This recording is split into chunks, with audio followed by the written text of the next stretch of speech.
आवाज आ रही है? वॉइस इज कमिंग और नॉट कमिंग? It's fine. हम लोग बड़े इंपॉर्टेंट और बड़े इंटरेस्टिंग पार्ट पे हैं अपने राष्ट्रीय आंदोलन के। देखिए, एक तो हम लोग जो 1922 से 27 का फेज है, तो हम लोग फेज वाइज समझने की कोशिश करते हैं। जो 1920 से 1927 तक का फेज है, 1922 से 1927, इस फेज को भी हम थोड़ा ध्यान दें। शायद जब मैं पढ़ा रहा मुझे लगा कि इसमें हल्का सा कुछ कमी रह गई है। तो 1922 से 27 तक के बीच में जो एक politico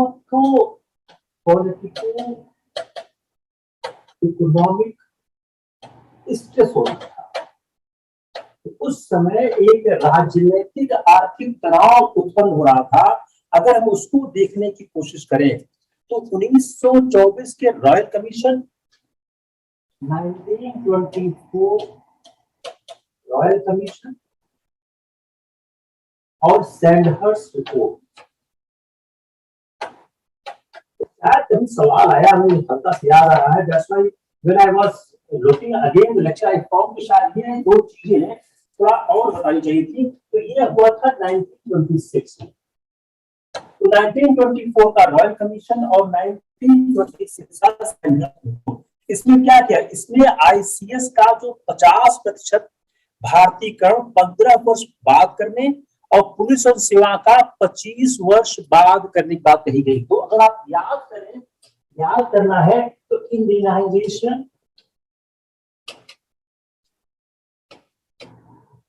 of ICS and police, एक आसानी से याद करने वाली चीज यह है कि इन दोनों कमीशन में क्या कहा गया। तो इन दोनों कमीशन में कहा गया आईसीएस का 50% 50%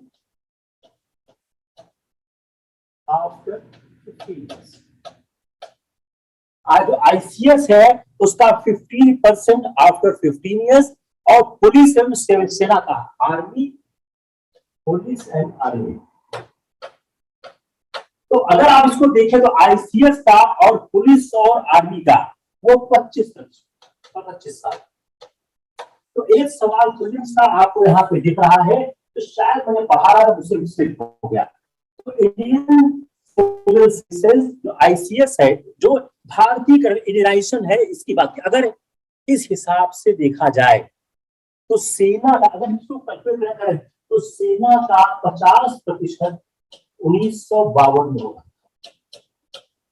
if you calculate by this calculation, तो जो पुलिस का जो भारतीयकरण हो रहा था 1952 हो रहा था, और 1930 का जो डिकेड था वह समय था जब जो श्वेत आबादी वाले जो देश थे वह पूर्ण स्वाधीनता प्राप्त कर रहे थे।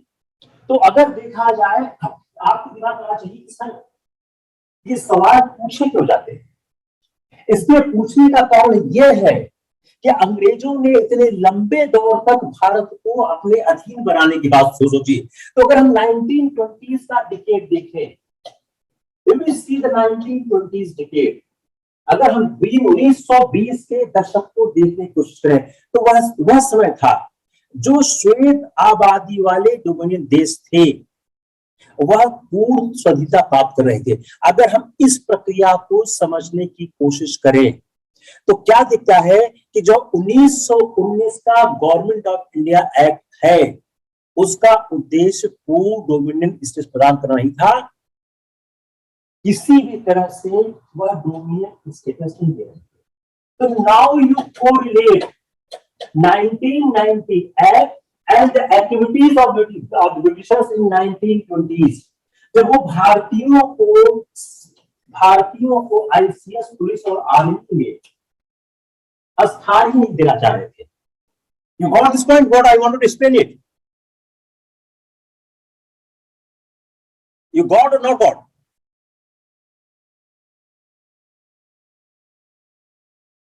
अब इसको आप जोड़िए 1924 और 26 को, अब आप जोड़िए 1927 और 1929। Now you try to correlate This 1926 to 1927 and 29, 1927 के मद्रास अधिवेशन में एक झटके में पूर्ण स्वराज का प्रस्ताव पास हो गया था और 1929 पूर्ण पास कर दिया गया था। As I compare the Sandhurst report, तो हमको साफ दिखता है कितना बड़ा फर्क पड़ने वाला है। तीसरा, हिल्टन आयोग, इसको मुझे कर देता हूं, हिल्टन आयोग,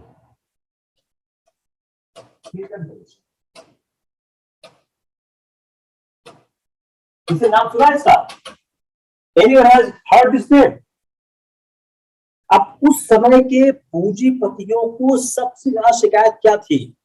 रुपए की जो 1 शिलिंग 6 पेंस की विनिमय दर, जो रुपीस का जो एक्सचेंज रेट था, 1 शिलिंग 6 पेंस, जो रुपीस का एक एक्सचेंज रेट था, जिसे किसने कहा था? जिसको 1926 में हिल्टन एंड यंग, जो हिल्टन और यंग की रिपोर्ट थी, इस रिपोर्ट में इसको निर्धारित किया था। तो 1926 का एक विषय, दूसरा 1926 का जो रुपीस एक्सचेंज रेट था, जो 1 शिलिंग 6 पेंस था, इसको हिल्टन और यंग ने डिसाइड किया था। तो एक सवाल प्रीलिम्स का यही बन गया। Got this point? Another point. अब इससे हम क्या कंक्लूड कर सकते हैं? अगर रुपए का बढ़ा हुआ मूल्य आयात को सस्ता करेगा, just try to listen the economics, अगर रुपए का मूल्य बढ़ जाएगा, आयात को सस्ता करेगा, इससे क्या होगा? भारतीय कपड़ा उद्योग की कीमत पर विदेशी आयात को प्रोत्साहन मिलेगा। Yesterday you understood the exchange rate. अगर रुपए का जो मूल्य है, रुपए का मूल्य कपड़े के आयात को, इंपोर्ट ऑफ द क्लोथ को प्रभावित करेगा। Just see the economic impact of this. जो ये रुपए का मूल्य है, यह कपड़े के आयात को प्रभावित करेगा। रुपए का जो बढ़ा हुआ मूल्य है, वह क्या करेगा? आयात को सस्ता करेगा। You got yesterday, if the rupees is strong और if the rupees is weak, अगर रुपया सस्ता है, रुपया बड़ा है, तो रुपया का जो बढ़ा हुआ मूल्य है, वह आयात को सस्ता करेगा। इससे क्या हो गया? भारतीय कपड़ा उद्योग की कीमत पर विदेशी आयात को प्रोत्साहन मिलेगा। On the sacrifice of Indian textiles, the foreign textiles will be promoted. किसको क्लियर हो रहा है? और कच्चे माल के निर्यात की कीमतें बढ़ेंगी, जिससे भारतीय कृषि उत्पादों के निर्यात में कमी आए। अब जो 1 शिलिंग और 6 पेंस का अनुपात स्पष्ट रूप से उन ब्रिटिश अधिकारियों और व्यापारियों के हित में था, जो अपनी पेंशनें या मुनाफे विदेश भेजते थे। अभी क्या है? यह जो उनके इंटरेस्ट में था, जो अपने पेंशन और मुनाफे फॉरेन भेजते थे। अब now you understand why this question is being asked in the prelims. Why this should not be asked? It is directly impacting the Indian economy. इसको चाहे इतनी देर में पूछ लें और चाहे एक बात से पूछ लें, is directly impacting the Indian economy. It is encouraging the drain of wealth. Got this point? Got this point or not got this point? बोलिए।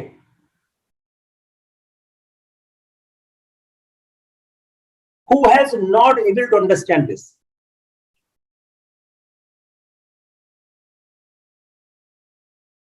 अब 1921 के बाद से जो इंडियन पॉपुलेशन है,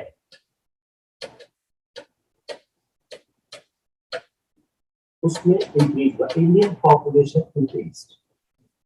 अगर 1919 जो 1920 जनगणना के बाद भारत की जनसंख्या में वृद्धि हुई और साथ साथ जो कृषि उत्पादन है पंजाब मद्रास को छोड़कर जो एग्रीकल्चरल प्रोड्यूस है एक्सेप्ट पंजाब और मद्रास,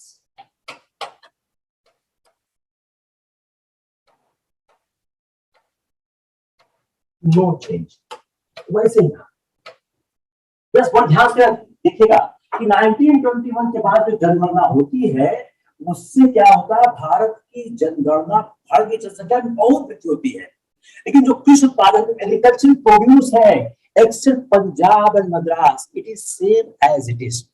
तो अगर 1938-39 और 1921 अगर हम इन दोनों के आधार पर देखेंगे 1938-39 और 1921 अगर 1948-39 जो कीमतों के आधार पर 1920-21 से 1924-25 अब वो आराम से लिखिए, मत होश में उतलाओ, यहाँ मैं 5 मिनट रुक जाऊंगा।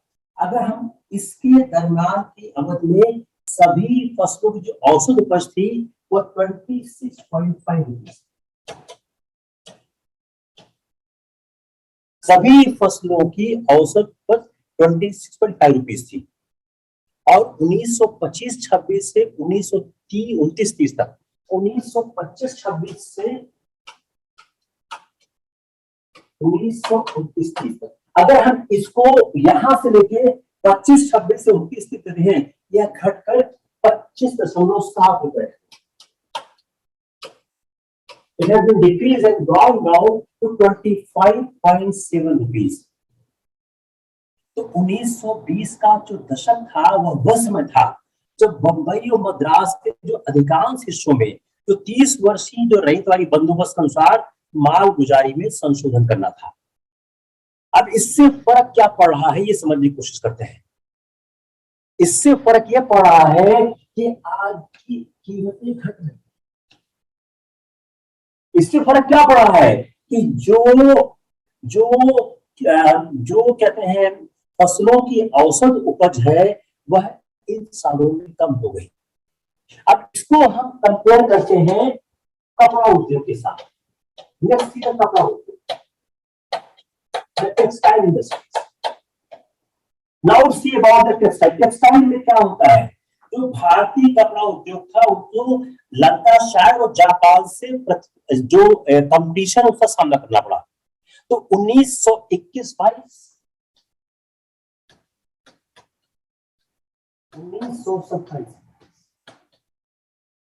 1921-22 और 1927-28। तो 1921-22 में जो धान आया तो कितना था 10,900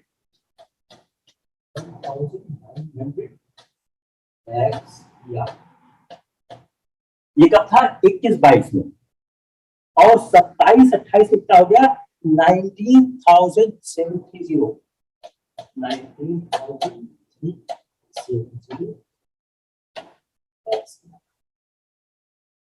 ये क्या हुआ है, ये क्या हो रहा है, यह है कपड़े का टेक्सटाइल का इम्पोर्ट।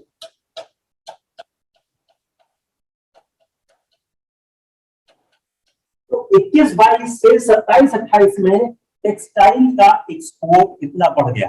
अब क्या वो भारत जो इंडियन और ब्रिटिश कैपिटलिस्ट थे उन्होंने समान रूप से जो एक बोझ था वो कामगारों को डालने की कोशिश की और उस समय छटनी की योजना हुई। तो आप क्या कह सकते हैं, हम बताना क्या चाह रहे हैं 1929 के आंदोलन का background. If the question is coming, please elaborate the background of 1929, 1930 or civil disobedience movement. You try to use these figures. वो रट डालो। अमी बागची की पूरी रिपोर्ट से निकालने की कोशिश की मैंने आपके लिए। कि how you can improve your answer. Generally, people write the political issue only. From 1920 to 1928, these were the political issues. Now try to include some of the economic issues. It is giving the sentiment to the people. That's why people were encouraged to fight against imperialism. That's why the movement was getting strengthened day by day. How the movement has gone to the common people, how it has impacted a larger section of the society, because from everywhere it was attacking to the people. You got this? Anyone who has not got this?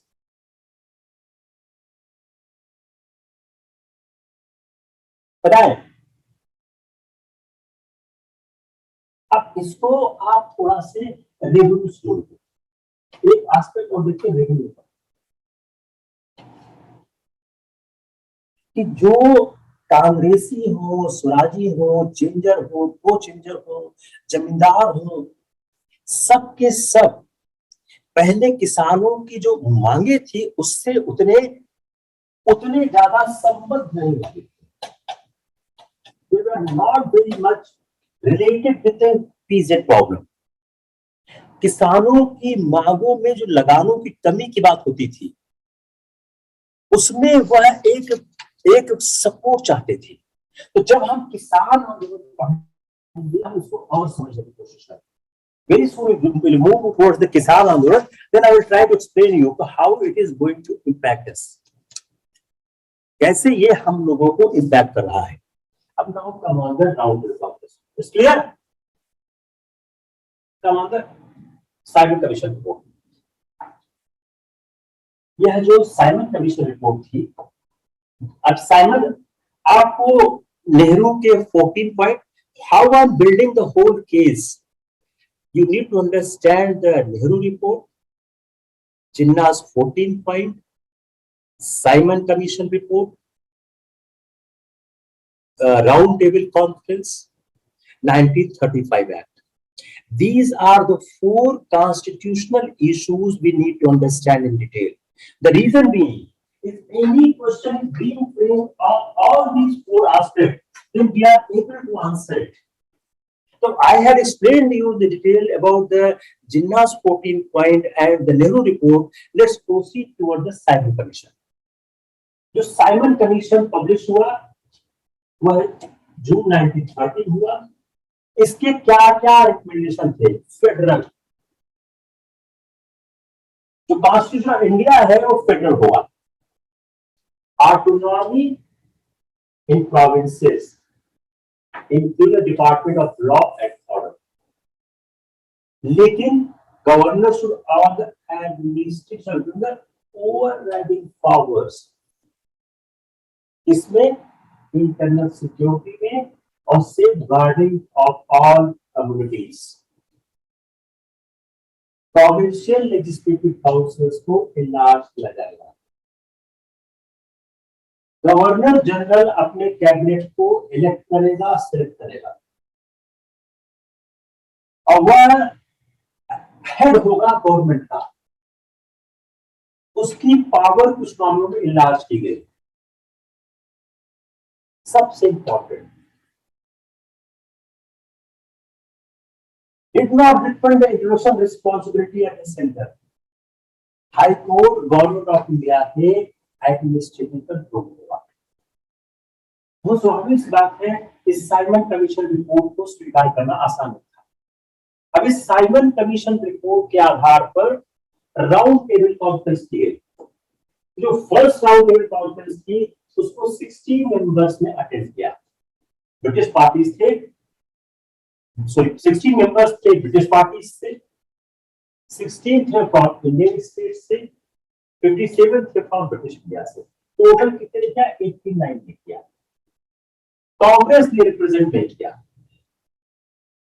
जो other parties थे उनके इनमें leaders ने इसको represent किया। अब Britishers इस बात पे विलिंग थे कि डोमिनियन स्टेटस को कंसीड किया जाए,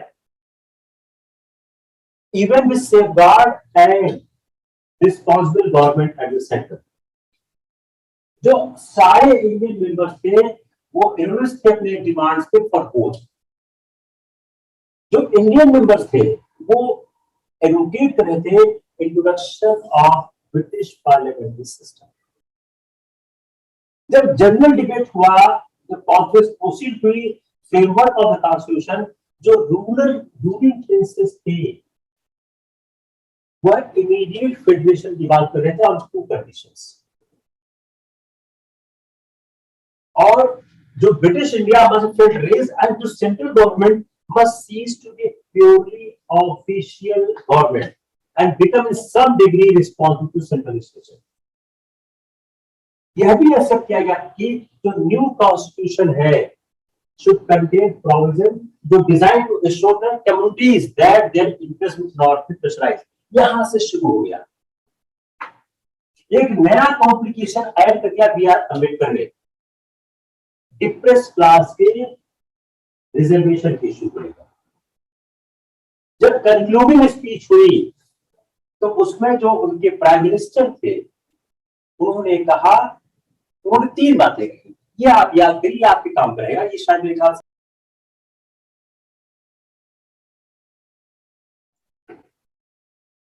तो जो कंक्लूडिंग स्पीच हुई, कंक्लूडिंग स्पीच में जो ब्रिटिश प्राइम मिनिस्टर थे उन्होंने define the policy of majesty government. क्या बोला?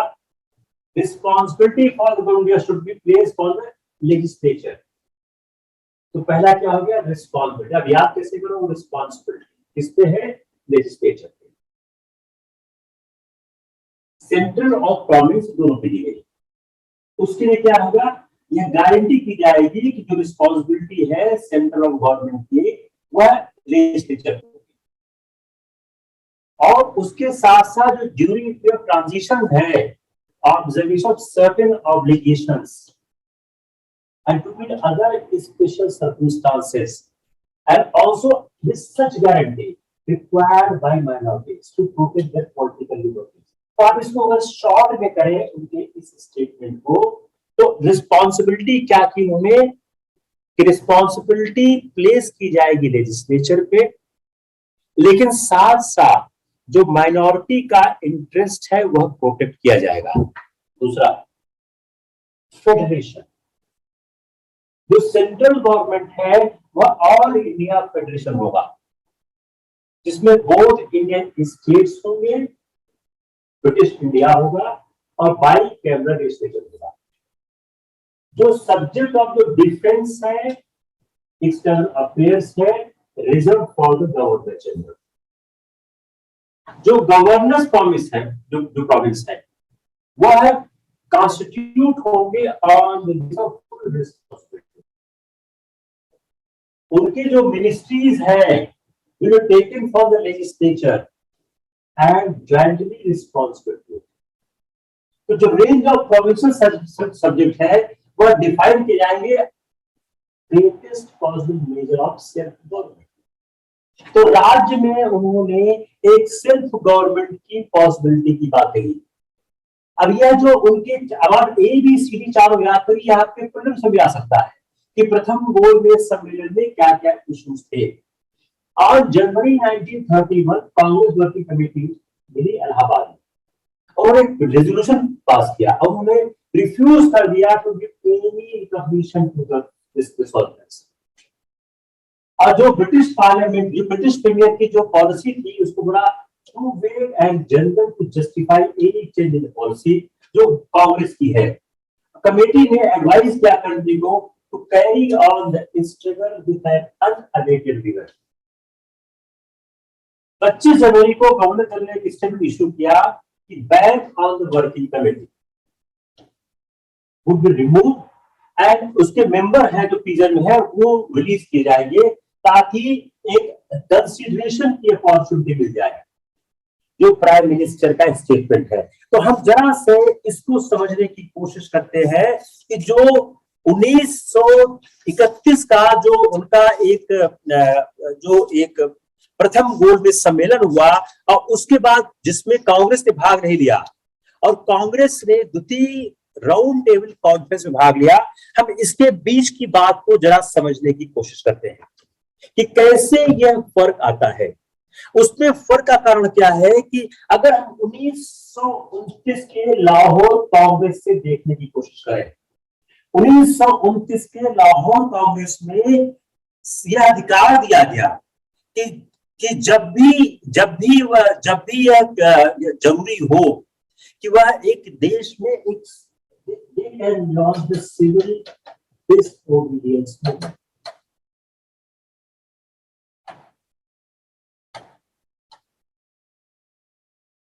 They can launch a civil disobedience movement. कहा क्या गया 1929 के लाहौर कांग्रेस के अधिवेशन में कि देश में जो सिविल डिसओबीडियंस आंदोलन है वह छेड़ा जाए।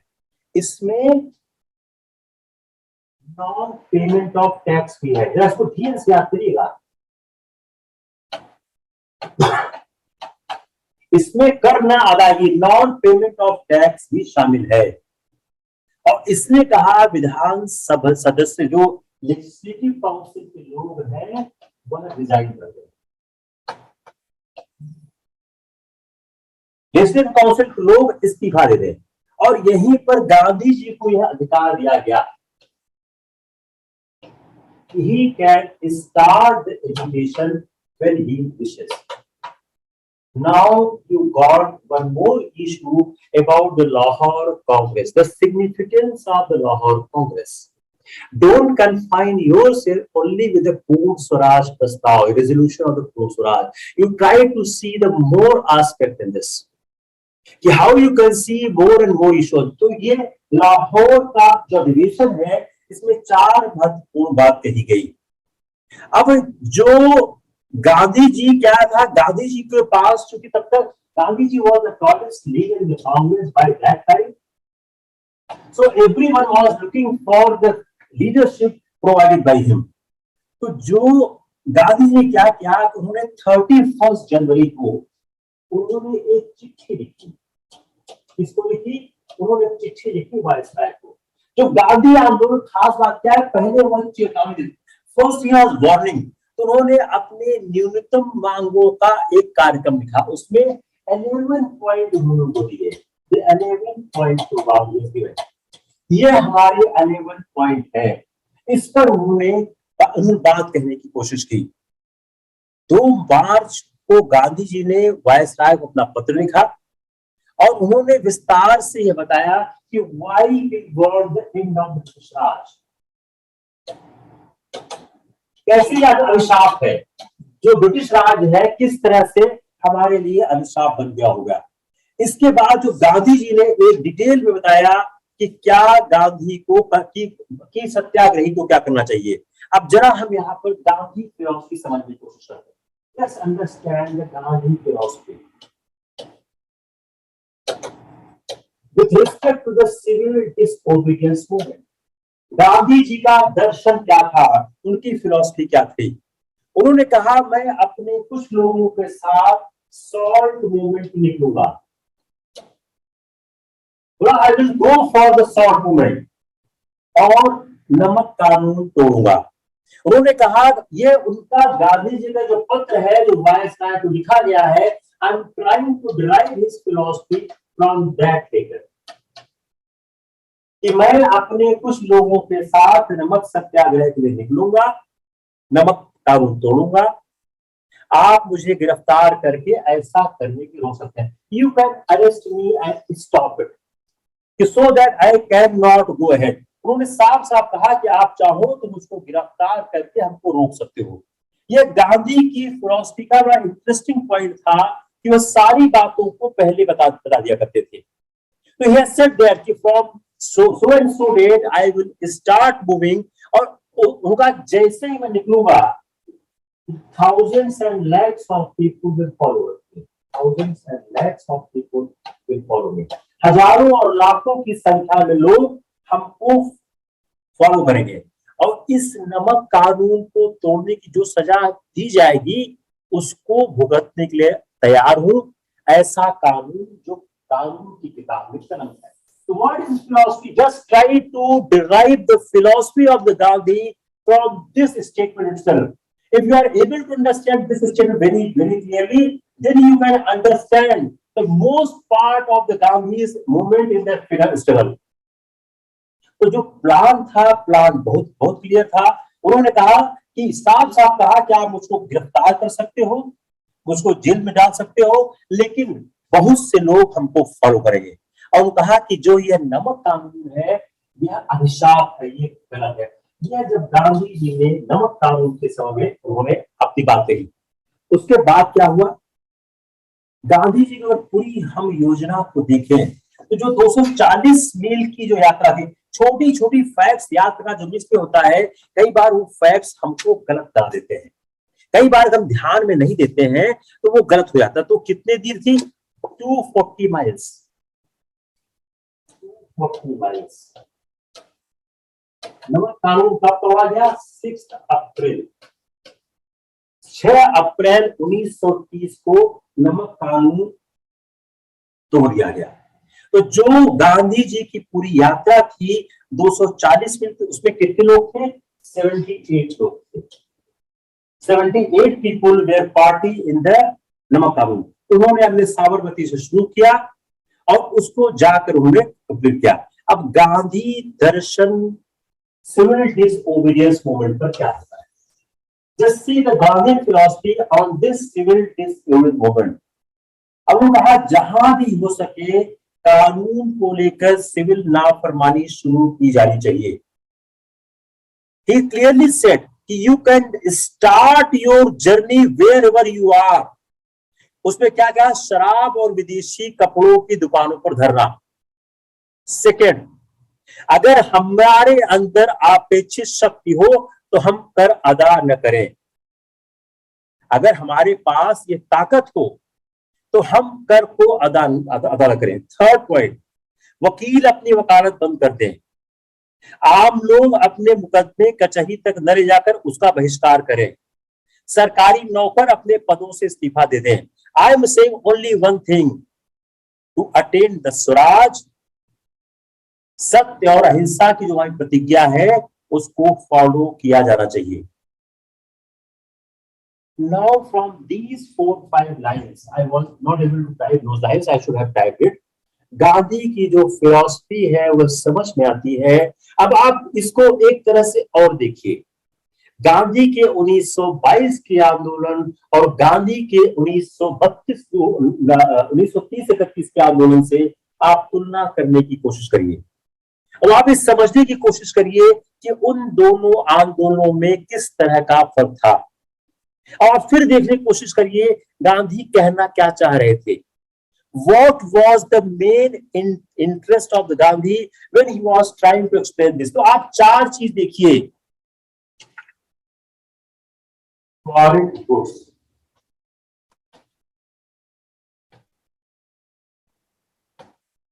force, school, access, law practice,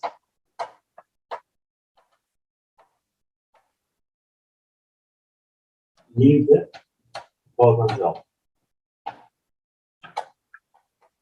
छूट देना है. अब आप इस जो गांधी ने नमक सत्याग्रह बोला, आप फॉरेन गुड्स का बहिष्कार करें, आप कोर्ट में न जाए, मामले को खुद समझाएं, स्कूल छोड़ दें, आप टैक्सेस मत पे करें, वकील अपनी लॉ प्रैक्टिस छोड़ दें, और अगर आप में ताकत है तो आप सरकारी नौकरी छोड़ दें. Provided truth and non-violence need to be treated, need to be respected, need to follow. You can do these things only when you are able to follow this. Got it? किसको दिक्कत है, किसको दिक्कत है ये बताया जाए. किसको दिक्कत है?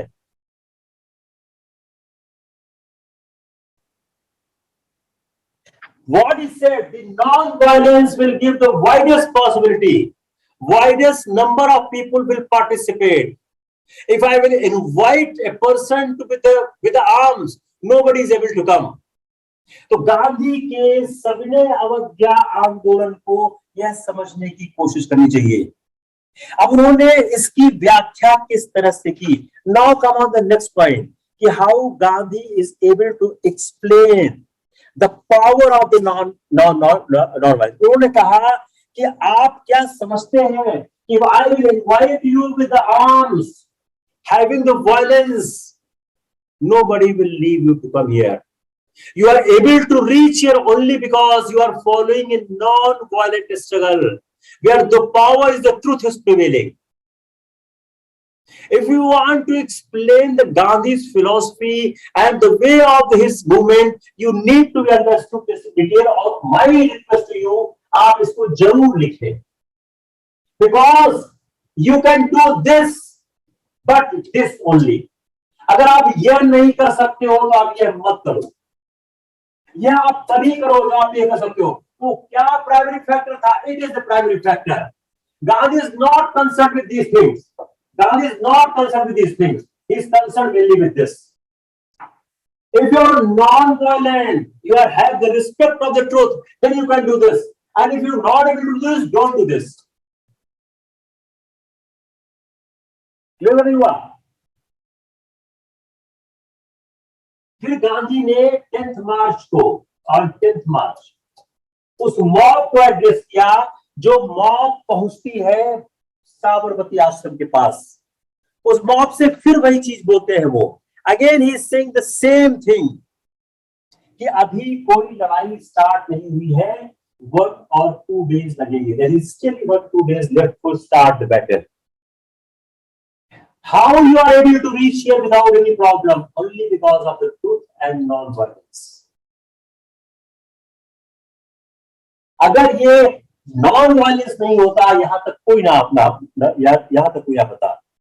हिस्ट्री में ऐसी कोई मिसाल नहीं है कि जिन लोगों की किसी ने ऐसी किसी जनता को छोड़ दिया और संघर्ष कर लेंगे जैसा आप कह रहे हैं। और गांधी जी के आह्वान पे 300 लोगों ने अपने सरकारी पदों से इस्तीफा दे दिया और 6 अप्रैल 1930 को गांधी जी ने नमक नाफरमानी आंदोलन तोड़ दिया। और जैसे ही यह टूटता है, देश के हर भागों में यह नमक आंदोलन तोड़ लगता है। Now let's concentrate on the strategy part. Gandhi versus Britishers.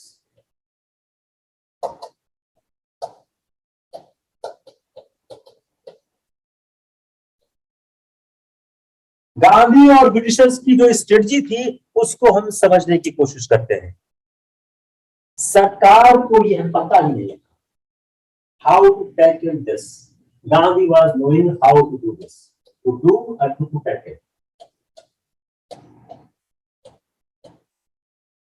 सरकार वाज क्लूलेस, वह क्या रास्ता अपनाए, वह समझौता करे या दमन करे। Whether he should compromise with the Gandhi or he should try to suppress it. British सरकार की पूरी प्रभुत्व को धक्का लग गया, जो डेंट लगा पूरी ब्रिटिश सरकार को। अब जब आंदोलन बढ़ने लग गया तो ब्रिटिश ने क्या किया, अपना जो ह्यूमैनिटेरियन जो फेस था, प्रजा वत्सलता का जो चेहरा था, उसको उतार दिया और उन्होंने दमनात्मक कार्रवाई शुरू कर दी और गांधी जी को गिरफ्तार कर लिया गया। और धरसाना की जो घटना है आप लोग सब जानते हैं, don't want to repeat it, very simple thing. उसमें नमक कानून तोड़ने का काम जारी हुआ और वेब मिलर ने, सवाल कभी आ सकता है कि किसने धरसाना की घटना का जिक्र किया। तो वेब मिलर ने, he has given the most barbaric act of the history, जबकि उन्होंने वहां पर एक ऐसी भीड़ पर हमला किया जो कि भीड़ पूरी तरह से अहिंसक थी। सरोजिनी नायडू जो कि फर्स्ट इंडियन, याद करिएगा, Sarojini Naidu and Annie Besant. Annie Besant first महिला प्रेसिडेंट थी और सरोजिनी नायडू फर्स्ट इंडियन महिला प्रेसिडेंट थी। उसके साथ साथ इमाम साहब, सरोजिनी नायडू और इमाम साहब जो गांधी जी के पुराने दोस्त थे, सरोजिनी नायडू और इमाम साहब, और गांधी जी के बेटे थे मनीलाल। ये 3 आदमी लीडरशिप कर रहे थे, लीड कर रहे थे धरसाना के उस नमक कारखाने पर। उसके बाद जो हुआ आप लोगों को पता ही है, कोई बड़ी बात तो है नहीं। अब गांधी जी को अरेस्ट कर लिया गया। अब गांधी जी को अरेस्ट करने के बाद की घटनाएं क्या होती है, अगर हम इन चीजों को समझने की कोशिश करें कि इन समयों में इसका इम्पैक्ट क्या हुआ, इसका इम्पैक्ट क्या हुआ कि विदेशी कपड़ों के साथ कहते हैं व्यापार कम होने लग गया, शराब और नशीली चीजों का बहिष्कार होने लग गया, और सरकार यहां तक हो गई कि वह जो कहते हैं वाइन की क्वालिटी बताने लग गई। इफ यू ड्रिंक वाइन और you will intoxicate, then there is health benefit। क्योंकि इतना ज्यादा उनका नुकसान होने लग गया विदेशी मुद्रा का। अब उसके बाद जो कर अदा करने का जो आंदोलन था वो लगातार बढ़ने लग गया।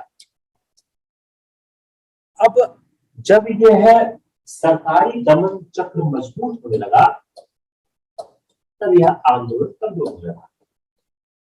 जैसे जैसे सरकारी दमन चक्र मजबूत हो रहा था, वैसे वैसे आंदोलन कमजोर होने लग गया।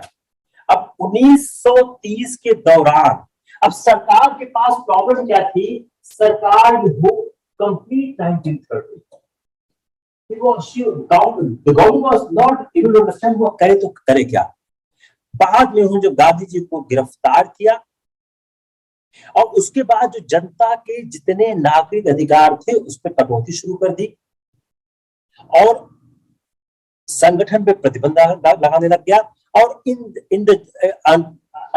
आफ्टर दैट कांग्रेस को उन्होंने बैन कर दिया। Congress was ban.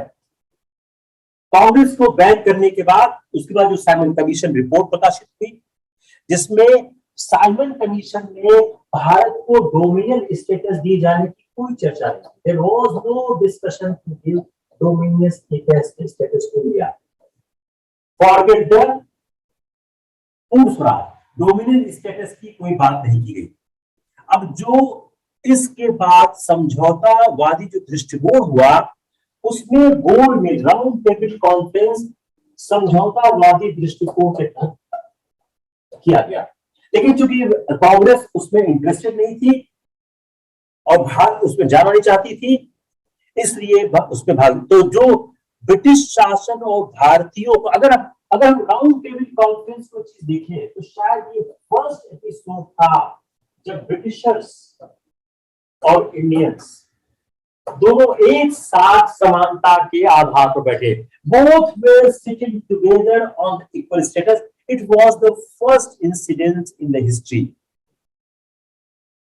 और हर पंडित ने इस बात को बार बार रेखांकित किया, जो लोग शामिल हुआ था without Congress there is no point to have any conference or any issues with respect to the future of India। इसके बाद फर्स्ट राउंड टेबल कॉन्फ्रेंस हुआ और उसके बाद गांधी इरविन पैक्ट हुआ। गांधी इरविन पैक्ट के द्वारा गांधी जी को एक समानता के स्तर पर लाया गया और गांधी इरविन पैक्ट ने एक नए सिरे से भारतीय राजनीति को व्याख्यायित करना शुरू किया, जहां first time an Indian leader has signed on a document on equal standard which is having by a British viceroy. तो जो गांधी इरविन पैक्ट था वो गांधी इरविन पैक्ट। अब गांधी इरविन पैक्ट के प्रोविजंस क्या कहते हैं, let's analyse the Gandhi Irwin pact. अब गांधी इरविन पैक्ट में जितनी बातें कही गई, पहली बात क्या था, The working committee had passed resolution। Gandhi को उन्होंने इन्वेस्ट किया with all the powers to negotiate a settlement in the name of Congress। जो गांधी इरविन पैक्ट साइन हुआ 5 मार्च 1951 को, तो क्या क्या था, सिविल डिसओबीडियंस मूवमेंट भी डिस्कंटिन्यू।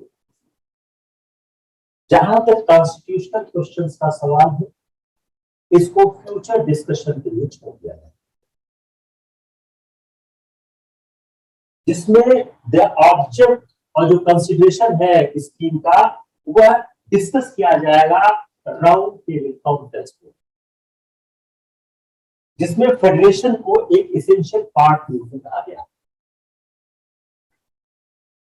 जो हमारा जो इंडियन रिस्पॉन्सिबिलिटी है, reservation safeguard of interest of India है, और डिफेंस है, एक्सटर्नल अफेयर्स है, माइनॉरिटीज का है and discharge of obligations.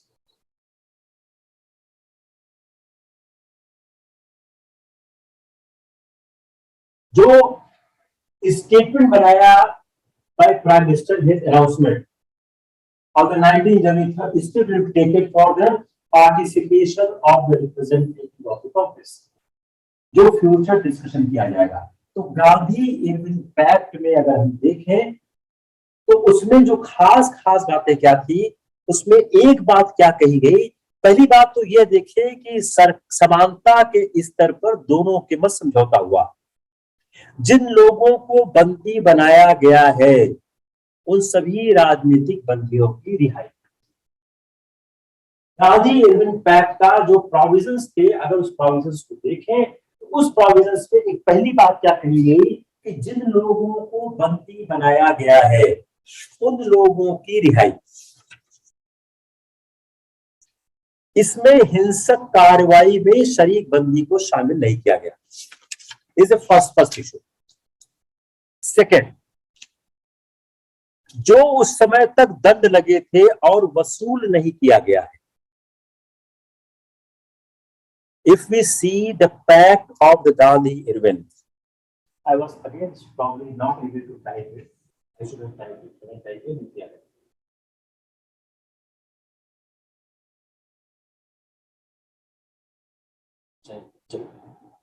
Let me explain. Gandhi Irwin pact के प्रोविजंस क्या क्या थे? फर्स्ट, जो terms of immediate release of all political prisoners not convicted for violence. Release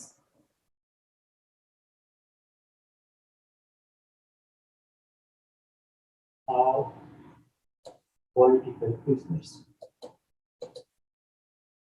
राजनीतिक बंदियों की रिहाई जो हिंसा में शरीक नहीं है। No words.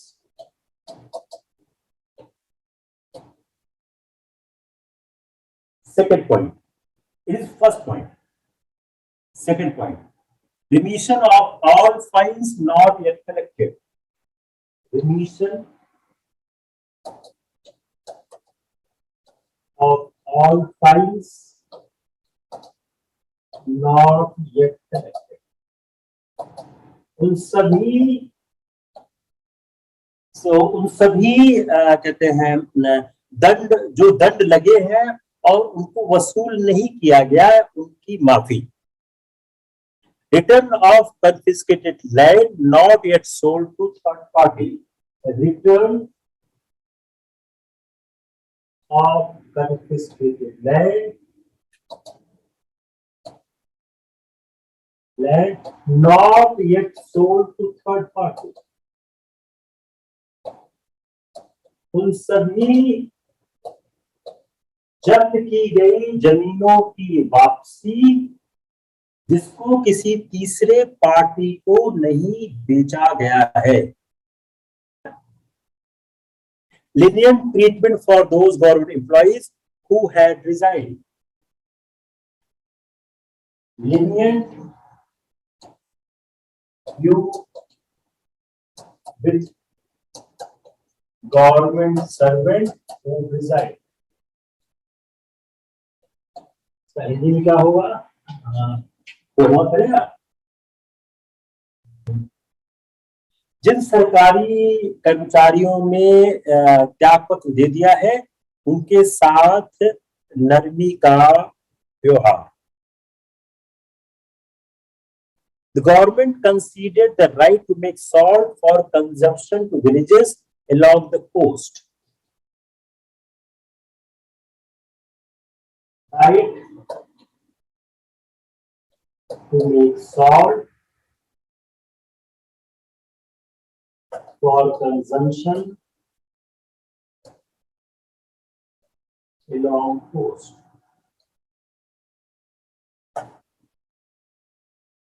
इसका क्या होगा? तटीय इलाकों में रहने वाले ग्रामीणों को घरेलू उपयोग के लिए नमक बनाने का अधिकार। तो जो लोग कोस्ट पे रह रहे हैं उनको नमक बनाने का अधिकार दिया गया है। Right to peaceful and non aggressive picketing, right to peaceful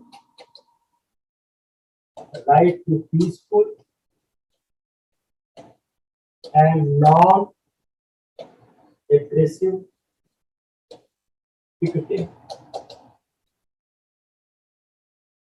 Right to peaceful and non-aggressive, तो इसको क्या है कि शांतिपूर्ण तरीके से और बगैर आक्रामक हुए लोगों को धरना देने का अधिकार दिया गया।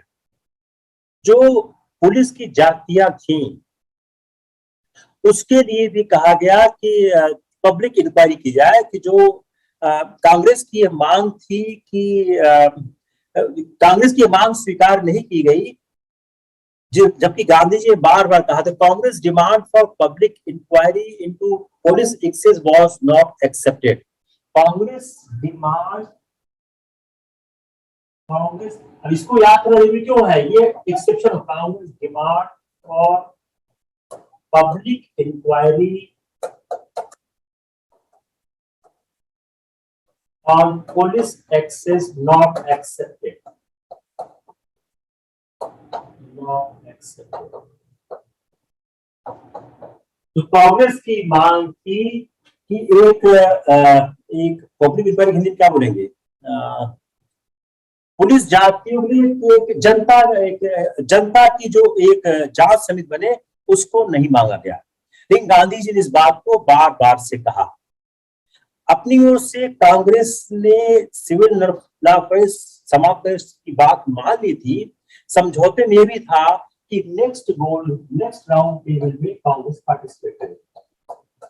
अब आपके दिमाग में यह सवाल आना चाहिए कि हम इतना क्यों पढ़ रहे हैं। What was the background of the Congress to participate in the second round table conference? Why this question is very important? Because the Congress has rejected the first round table conference, but Congress has participated in the second round table conference. What happened in between that Congress has participated in round table conference? It is a very interesting question. Today or tomorrow will be asked either in the GS or in the essay. Sorry, in the optional. मैं बार बार बोलता हूं कि आपके GS और optional के बीच का जो भेद है वो समाप्त हो चुका है। I think it's enough for the day.